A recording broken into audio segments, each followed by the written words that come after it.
Vamos lá, João capítulo 21. Abra sua Bíblia.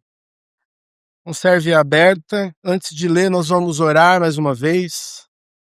E que esta mensagem fale ao seu coração profundamente, em nome de Jesus. João capítulo 21. Antes, nós vamos orar.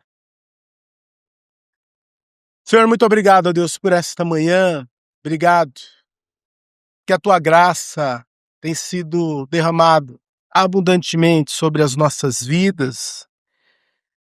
Temos, ó Deus, inúmeros motivos para te adorar, para glorificar o teu santo e precioso nome. E agora, ó Deus, queremos que o Senhor, ó Deus, acalme, aquete o nosso coração, para, ó Deus, desfrutarmos da tua palavra e para que ela venha transformar o nosso coração, ó Deus. Muitas vezes, Senhor, estamos diante dos nossos fracassos espirituais, diante da nossa apatia espiritual, diante do pecado que se agarra firmemente em nossas vidas, ó Deus. Somente pela tua palavra, pelo teu poder, ó Deus, pela tua intervenção na nossa vida, é que nós podemos prosseguir, podemos nos desvencilhar das coisas deste mundo. E, ó Deus, caminharmos rumo ao centro da tua vontade. Nos abençoa, Deus. Abençoe todos aqueles que também acompanham esta mensagem online. Que a tua graça seja sobre todos, em nome de Jesus. Amém. João 21 diz assim: depois disso, Jesus se manifestou outra vez aos discípulos junto ao mar de Tiberíades. Foi assim que ele se manifestou. Estavam juntos Simão Pedro, Tomé, chamado Dídimo, Natanael, que era de Caná, da Galileia, os filhos de Zebedeu e mais 2 discípulos de Jesus. Simão Pedro disse aos outros: vou pescar. Os outros responderam: nós também vamos com você. Foram e entraram no barco, mas naquela noite não pegaram nada. Ao romper o dia, Jesus estava na praia, mas os discípulos não reconheceram que era ele. Jesus lhes perguntou: filhos, será que vocês têm aí alguma coisa para comer? Eles responderam: não. Então Jesus disse: joguem a rede à direita do barco e vocês acharão. Assim fizeram e já não podiam puxar a rede. Tão grande era a quantidade de peixes. Discípulo a quem Jesus amava disse a Pedro: é o Senhor. Simão Pedro, ouvindo que era o Senhor, cingiu-se com a sua túnica, porque tinha tirado a roupa, e lançou-se ao mar. Os outros discípulos vieram no barquinho, puxando a rede com os peixes, porque estavam somente a uns 90 metros da margem. Ao saltarem em terra, viram ali umas brasas com peixe por cima. Também havia pão. Jesus lhes disse: tragam alguns dos peixes que vocês acabaram de pegar. Simão Pedro entrou no barco e arrastou a rede para a terra. A rede estava cheia com 153 grandes peixes. E mesmo sendo tantos peixes, a rede não se rompeu. Jesus disse a eles: venham comer. Nenhum dos discípulos ousava perguntar: quem é você? Porque sabiam que era o Senhor. Jesus veio, pegou o pão e deu a eles. Depois fez a mesma coisa com o peixe. E essa já era a 3ª vez que Jesus se manifestava aos discípulos, depois de ressuscitado dentre os mortos. Depois de terem comido, Jesus perguntou a Simão Pedro: Simão, filho de João, você me ama mais do que estes outros me amam? Ele respondeu: sim, o Senhor sabe que eu o amo. Jesus lhe disse: apacente os meus cordeiros. Jesus perguntou pela 2ª vez: Simão, filho de João, você me ama? Ele respondeu: sim, o Senhor sabe que eu o amo. Jesus lhe disse: pastorei as minhas ovelhas. Pela terceira vez, Jesus lhe perguntou: Simão, filho de João, você me ama? Pedro ficou triste por Jesus ter perguntado pela terceira vez: Você me ama? E respondeu: Senhor sabe todas as coisas, sabe que eu o amo. Jesus lhe disse: Apacente as minhas ovelhas. Em verdade lhe digo que quando era mais moço, você se cingia e andava por onde queria.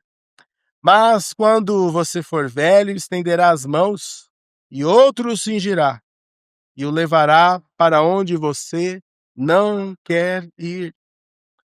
Jesus disse isso para significar com que tipo de morte Pedro haveria de glorificar a Deus. Depois de falar assim, Jesus acrescentou: Siga-me. Amém. Louvado seja o nosso Deus.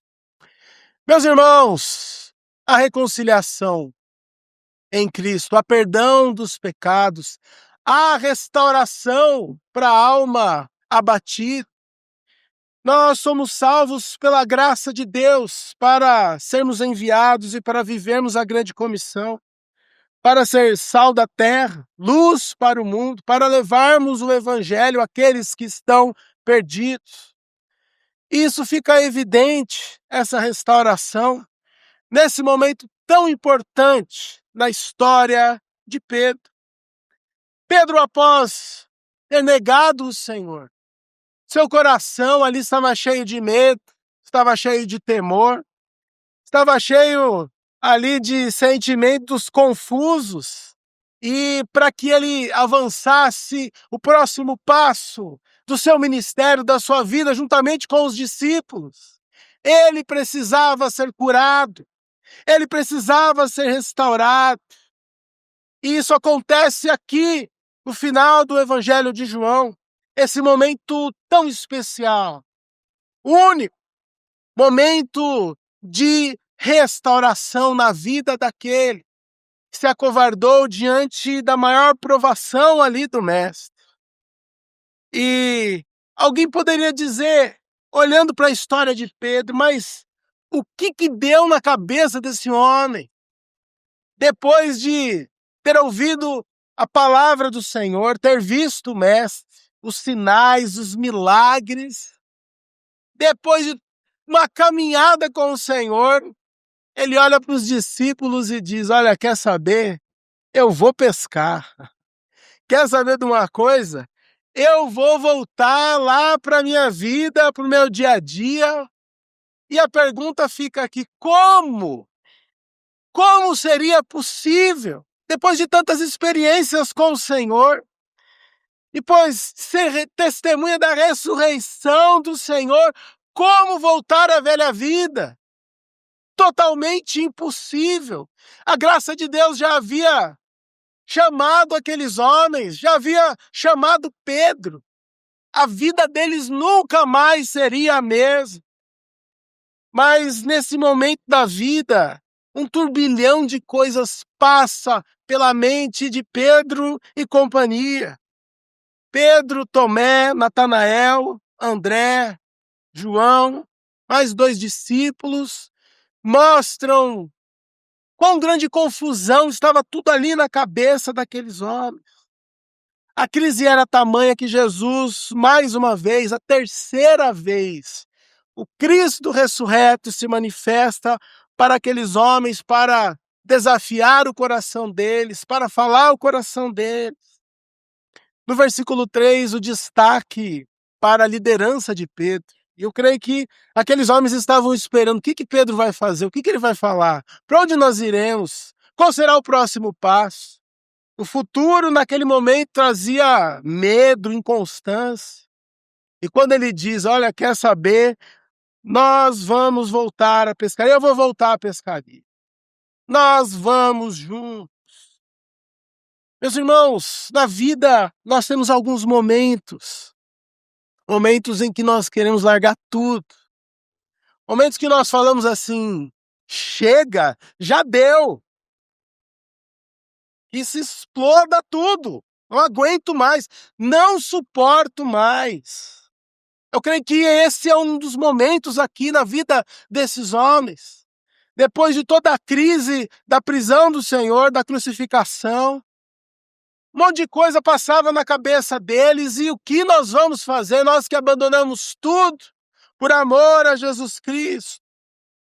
E, meu irmão e minha irmã, por mais caótico que seja o tempo, o momento na nossa vida, há esperança.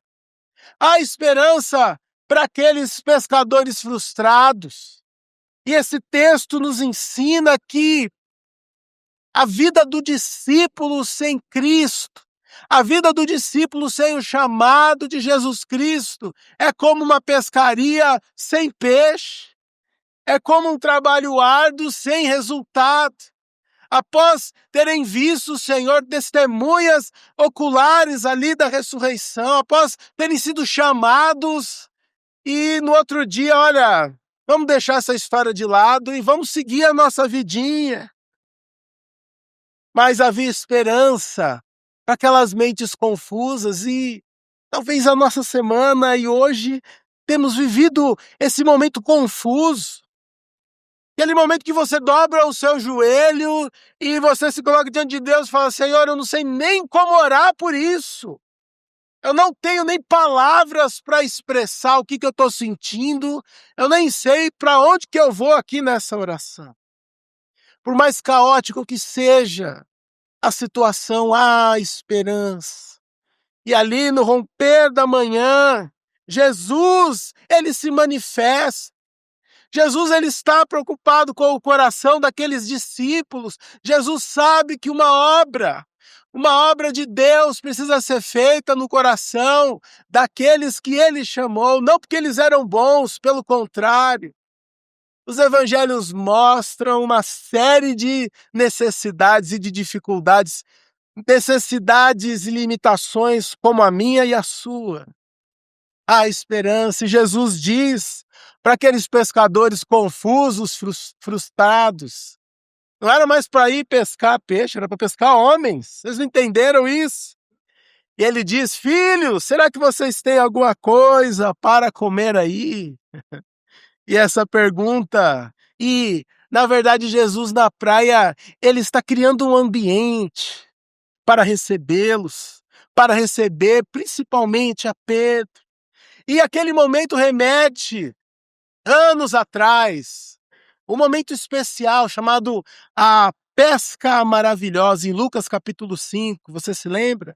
Após uma noite de trabalho frustrante, sem peixe, sem esperança, Jesus se manifesta ali e diz a mesma coisa: ó, o peixe está do outro lado ali, e talvez Pedro, olha, quem entende de pescaria aqui sou eu.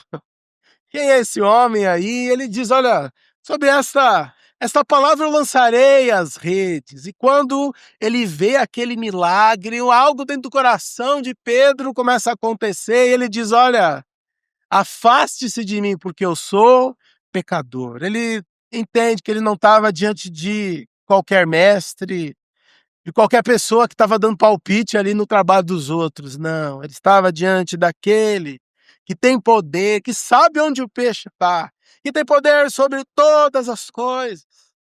Mas naquela manhã também, algo emerge ali dos pensamentos de Pedro e companhia, uma fogueira. E aquilo também lembra o momento onde aquele homem negou o seu amigo, negou o seu mestre. Aquela noite fatídica onde Jesus é preso e é açoitado, ele estava se aquecendo na fogueira, o texto diz. E detalhe, meus irmãos, aquele momento de crise de Jesus na sua prisão e na sua crucificação, algo que passa despercebido, além da dor, da humilhação, ainda fazia frio, gelado. O nosso Senhor estava sofrendo, o nosso Senhor estava ali numa forma terrível diante de inúmeras pessoas. E ainda Pedro, ele nega o seu mestre, nega o seu Senhor. diante daquela fogueira, ali com Cristo, uma mistura de sentimentos. Você consegue imaginar o coração desses homens, o mestre aqui? Nós não estamos entendendo toda a complexidade deste momento. O que dizer nessa hora para o Senhor? Como se comportar ali? Versículo 9: estavam em terra ali e viram brasas com peixe por cima e também havia pão. Talvez a lembrança da última ceia, talvez a lembrança também da multiplicação dos pães e peixes, onde eles não tinham alimento para aquela multidão e Jesus faz o milagre dessa multiplicação. E Jesus ensina: olha, eu sou suficiente na vida de vocês. Eu sou suficiente para você, Pedro. E ainda 12 cestos sobram, né? Para aqueles que murmuraram, para aqueles que duvidaram, para aqueles que estavam preocupados, para aqueles que reclamaram. Olha, um cesto aqui para você meditar sobre o meu poder e sobre tudo aquilo que eu tenho para a sua vida. Aquele momento didático, onde Jesus ele cria esse ambiente para receber esses discípulos que precisavam ser tratados no seu coração. E no versículo 15, a pergunta-chave é feita.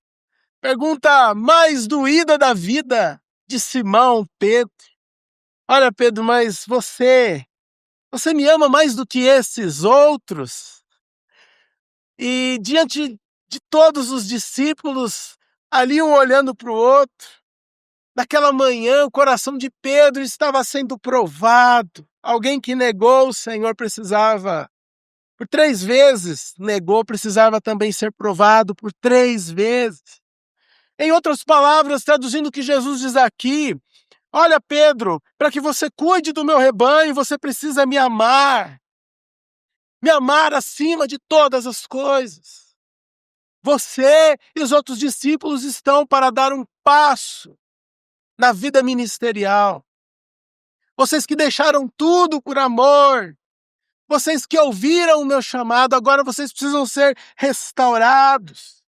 Porque Pedro tinha uma visão muito otimista de si mesmo. O orgulho precisava ser tratado no seu coração. De certa maneira, ele se achava aquele que estava pronto para ir com Cristo, para ser preso, crucificado, mas de fato não está. Às vezes nós temos essa visão muito otimista de nós mesmos, temos essa visão, né, simplista, mas a crise revela o que tem dentro do nosso coração. Eu vejo alguns dizerem por aí: olha, você precisa de uma viagem intrínseca, buscar o seu eu, a sua força, e talvez o que você ache dentro de você não seja uma coisa muito boa, viu? Você se espante consigo mesmo, com o vazio do coração, com o pecado que reside em nós. A verdade que nós precisamos conhecer é conhecer a graça de Deus que transforma o nosso coração, que muda essa visão distorcida, tendenciosa de nós mesmos. É na presença de todos que Jesus está confrontando aquele homem. Na verdade, era um confronto para todos.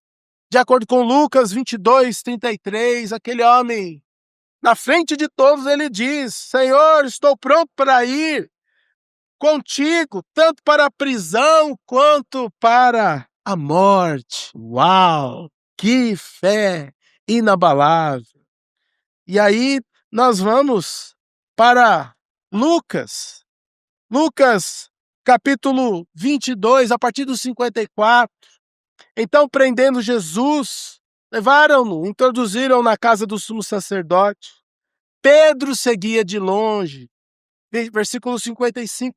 Quando acenderam fogo no meio do pátio, se assentaram juntos, Pedro tomou lugar entre eles. Uma empregada, vendo-o sentado perto do fogo, fixou os olhos nele e disse: este também estava com ele. Mas Pedro negou, dizendo: mulher, não conheço. Pouco depois, outro homem, ao ver Pedro, disse: você também é um deles. Mas Pedro disse: homem, eu não sou um deles. Tendo passado cerca de 1 hora, outro afirmou, dizendo: com certeza, este também estava com ele, porque também é galileu. Mas Pedro insistiu: homem, não sei do que você está falando. E logo, enquanto Pedro ainda falava, o galo cantou. Então o Senhor voltou-se, fixou os olhos em Pedro, e Pedro se lembrou da palavra do Senhor, como lhe tinha dito: hoje, antes que o galo cante, você me negará 3 vezes. E Pedro, saindo dali, chorou amargamente. Cada encontro, um frio na espinha vinha sobre aquele homem. Será que eu vou ser preso? Será que eu vou ser torturado? Que será de mim? E ele negou o seu mestre. E ainda que no texto, versículo 61, nos diz que na terceira vez, quando ele negou o Senhor, os olhos deles, os olhos do mestre, os olhos do discípulo, eles se encontraram. E meus irmãos, que experiência! O olhar do Senhor não era um olhar de acusação. Ah, tá vendo? Você que se acha o super discípulo, o discípulo mais experiente, o melhor de todos. Aquele olhar significa um olhar de graça. Olha, Pedro, eu entendo você. Eu entendo que ainda uma obra genuína, uma obra poderosa, precisa acontecer no seu coração. E isso só pode acontecer, meus irmãos, pela graça de Deus, pela maravilhosa graça do nosso Senhor. Ele está diante daquele que sabe todas as coisas, que sabe do amor dele pelo Senhor, que sabe das limitações, que sabe do seu medo. E é interessante que o Senhor está restaurando o coração de Pedro, mas juntamente com essa restauração, o Senhor tem um chamado genuíno, um chamado maravilhoso para ele. Esse momento aqui em João, capítulo 21, é o momento onde o Senhor Jesus tira a rede da mão daquele homem para que ele possa segurar o cajado de pastor, para que ele possa apacentar as ovelhas. Mas é necessário amor incondicional para o dono das ovelhas. Ele não pergunta assim: olha, meu filho, Pedro, você ama as ovelhas? Se você então ama as ovelhas, apacente as ovelhas. Porque as ovelhas pisam na bola, as ovelhas se rebelam, as ovelhas mordem enfim, o amor incondicional para o Senhor do rebanho. O amor incondicional para aquele que sabe todas as coisas. Jesus está preparando aquele homem para o martírio. Depois de ele ter dito isso, a terceira vez, constrangido: olha, Senhor, diante dessa fogueira eu não posso me esconder. Diante desse olhar aqui, olho no olho, esse tete a tete aqui, não tem onde, não posso fazer nada, não tem onde me esconder. Senhor, sabe do meu coração, o Senhor sonda o meu coração, o Senhor me conhece. Aí então Jesus diz: olha, em verdade lhe digo, quando você era mais moço, você ia para onde você queria, mas quando você for velho, você estenderá as mãos e você será preso. E vão levar você para onde você não quer ir. O chamado, antes do chamado, a restauração de Pedro, aponta para o seu chamado, e o chamado desse homem não vem com uma proposta grandiosa, com bênçãos e coisas magníficas, mas vem chamado junto com o martírio, uma morte que glorificaria a Deus. Um dia, aquele que negou entregaria a sua vida para o seu mestre. Um dia, aquele que teve medo, aquele que ali teve essa cisma diante, ele Pedro não estava nem diante das autoridades, estava diante dos empregados, pessoas comuns. Mas ele nega o seu Senhor, mas aquele homem, um dia, ele entregaria a sua vida pelo Senhor. A glória, é claro, não está em Pedro, não está naquele que o catolicismo considera como o primeiro Papa, né? Nós estamos vivendo aí o final do conclave, todo aquele rito, né? E eu fico pensando, meu Deus, a glória não é deste homem, a glória é do Senhor e ele é chamado não para ser um bispo ou um ícone do cristianismo, ele é chamado para ser um servo. E para ser um servo precisa ser tratado em áreas que muitas vezes são espinhosas no nosso coração. Muitas vezes nós não queremos lidar com essas coisas. Pedro aqui, depois desse encontro, e que encontro com o Senhor! Ele havia passado por mais uma etapa na sua vida. E agora ele estava pronto para servir, para liderar aqueles discípulos, não mais para voltar à velha vida, mas para voltar a uma nova vida. Louvado seja o nome do Senhor. Meus irmãos, algumas aplicações nesse texto. Esse texto que fala ao nosso coração, porque quando nós lemos os diálogos, né, as narrativas com Pedro, é impossível nós não visualizarmos a nossa vida ali, a vida desse homem, nos seus altos e baixos. Os momentos em que ele extrapola, os momentos que ele precisa ser corrigido. E a primeira aplicação aqui é que em meio à nossa confusão, em meio ao nosso desânimo, o Senhor, ele se manifesta. Mas ele se manifesta com amor, meus irmãos. Jesus volta pela terceira vez com aqueles homens, Jesus glorificado, com o corpo glorificado, ele está à beira da praia. Jesus, ele não está com o braço cruzado assim, dizendo para eles, mas vocês não entendem mesmo. O que vocês estão fazendo aí? Eu já não ensinei para vocês. Ô povo duro, onde foi que eu errei com esse povo aí? Cabeça dura. Não. O Senhor chama aqueles homens, filhos. Meus filhos amados. Eu tenho restauração para vocês. Eu lembro aqui da parábola do filho pródigo, quando aquele filho gastador, e na verdade é o Deus que é pródigo, é o Deus que não poupa esforços para resgatar o pecador arrependido. Mas eu lembro daquele filho gastador que lá, quando a coisa estava tudo perdida, ele olha para si e fala, olha, tudo que eu preciso está lá na casa do meu pai.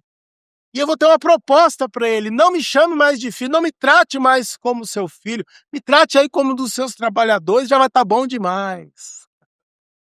E às vezes, diante do pecado e diante do nosso desânimo, diante da confusão da nossa mente, nós nos colocamos numa categoria abaixo. E tanto a parábola do filho pródigo, esse momento aqui com os discípulos, nos ensina que a relação pai e filho nunca mudou. Às vezes, meu irmão, minha irmã, nós nos achamos a ovelha negra da família, a ovelha negra do rebanho. Às vezes olhamos para o nosso pecado, e o nosso pecado é terrível, nos afasta da presença gloriosa de Deus. Mas a graça de Deus é muito maior. O amor de Deus é muito maior para aquele que deseja estar com o Senhor. Talvez muitos aqui fizeram escolhas duvidosas, bagunça no coração, bagunça na sua vida pessoal, e quando você olha para você mesmo, o desânimo toma conta do nosso coração e falamos, Senhor, eu não tenho jeito mesmo. O negócio é voltar para a velha vida e esquecer tudo que nós já vivemos. Jesus, ele se manifesta no coração daquele que caiu, daquele que pecou, daquele que está confuso, com desânimo, aquele que não sabe o caminho, a decisão a ser tomada, mas ele se manifesta com amor. Você é filho de Deus, você é filha de Deus. A graça do Senhor é maior do que as nossas confusões. Por isso ele também se manifesta de maneira poderosa no coração de quem está desanimado, no coração de quem está perdido. Em Marcos 16:7, momento da ressurreição, as mulheres estão ali, foram visitar o túmulo, a pedra está removida e o anjo diz para elas: olha, ele vive, mas digam aos discípulos dele e diga a Pedro que ele vai adiante de vocês para a Galileia e lá vocês o verão. O que significa isso? Que Jesus, a mensagem ali para aquelas mulheres é: olha, eu tenho um encontro marcado com esses discípulos que a cabeça está meio bagunçada. Mas em especial eu tenho um encontro marcado com o Pedrão.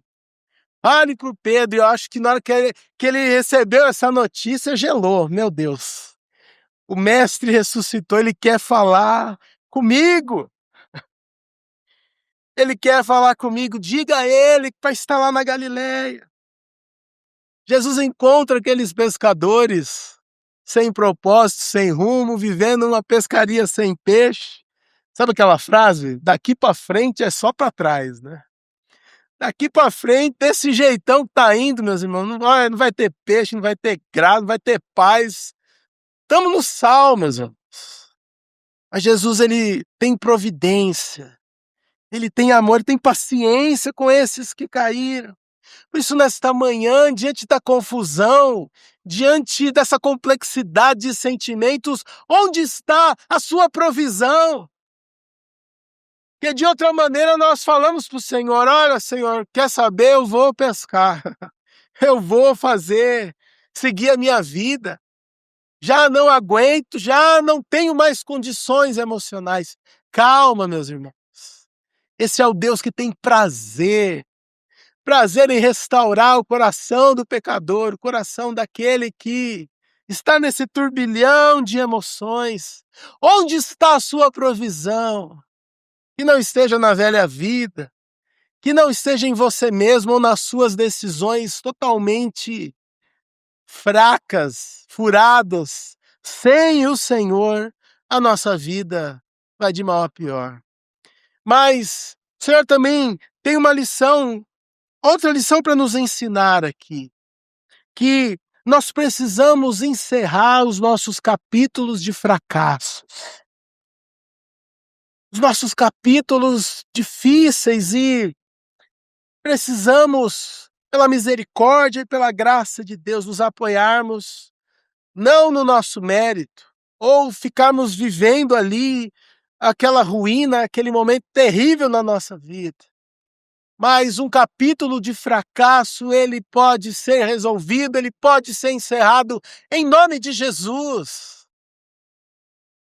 O coração de Pedro, ele havia fracassado. Eu, que era o grande discípulo, o grande líder, fazia, acontecia, agora estou aqui prostrado, quebrantado. Na nossa vida é assim, às vezes parece que tudo acabou, não virou nada. Nadou e morreu na praia. Eu costumo ouvir isso a respeito do meu time, Santos, né? Nada e morre na praia. Às vezes na nossa vida é assim. Fizemos, acontecemos, lutamos, mas não deu em nada. Jesus está ali com aqueles homens, mas não era o fim de uma jornada, era apenas o início da igreja de Cristo, o início daquele ministério que agora não teria mais Jesus ali fisicamente, e eles precisariam dessa unção, desse cuidado de Deus, precisariam de restauração. Pedro estava sendo perdoado, meus irmãos, e o perdão muda tudo. Pedro estava sendo restaurado, a reconciliação, a graça de Deus em meio aos nossos fracassos. Essa semana eu estava lendo no meu momento devocional a ilustração de um pastor que foi restaurado. Um pastor lá em Singapura que caiu em pecado, e como foi doloroso ali todo o processo de restauração daquele homem, mas a igreja abraçou aquele ministro que havia pecado, houve perdão da igreja, houve perdão de Deus, houve restauração. E nesse processo longo, uma jornada longa, para aquele ministro que pisou na bola, que pecou, e numa das suas orações diante da igreja, ele disse assim para o rebanho: Senhor, não risque o meu nome do livro do teu serviço. Porque do livro da vida é impossível, né? Perder a salvação, ela é graça. Mas ele estava preocupado: Senhor, preciso de mais uma chance. Me risque do livro do teu serviço, do ministério. E depois de um longo processo, aquele homem foi restaurado, aquela comunidade foi abençoada. Todos cresceram diante desse processo, ainda que doloroso, mas soberano na vida daquele ministro, da vida daqueles irmãos. Aquele pastor lá em Singapura poderia ser útil novamente, porque ele foi perdoado, ele foi restaurado. Mas o perdão e a restauração não são baratos. O custo para uma vida restaurada se chama arrependimento.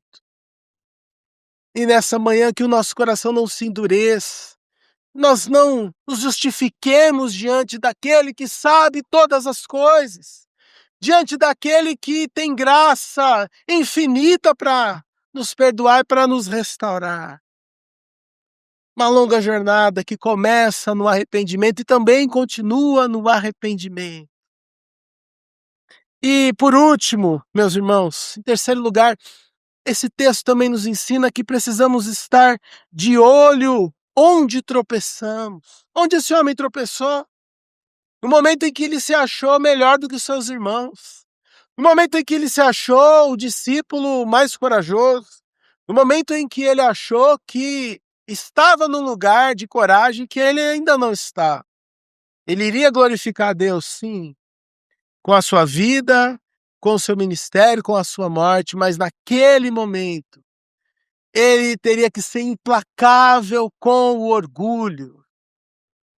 E muitas vezes o orgulho nos impede de sermos plenos e de vivermos a vontade de Deus.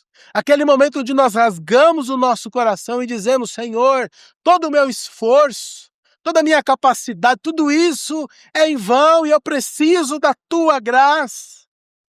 Eu preciso desse momento olho no olho, esse momento diante da fogueira, diante dos irmãos, eu preciso desta correção. Diante do Mestre, todas as coisas estão reveladas, de acordo com Hebreus 4:13. E não há criatura que não seja manifesta na sua presença.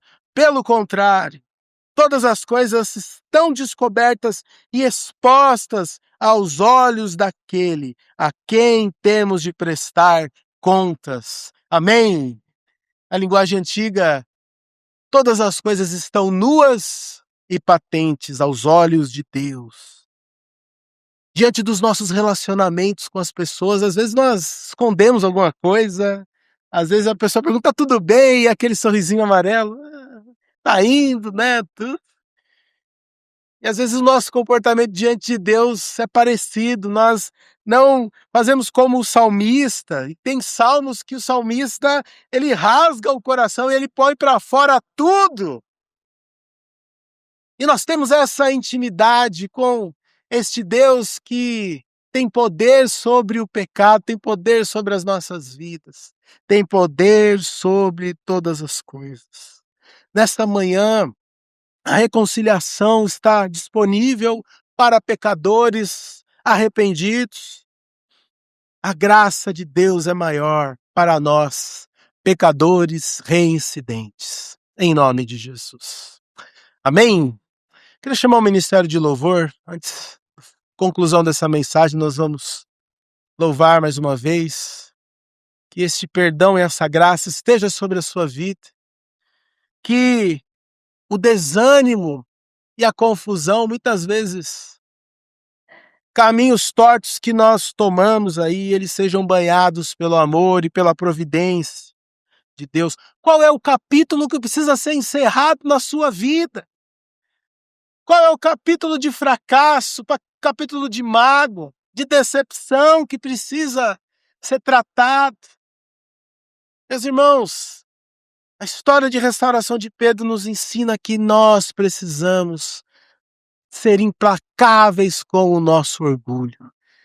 Que o Senhor nos ajude, fundo do nosso coração e da nossa alma, a bebermos dessa fonte, a vivermos para honra, para a glória do nosso Senhor, que tem prazer em restaurar.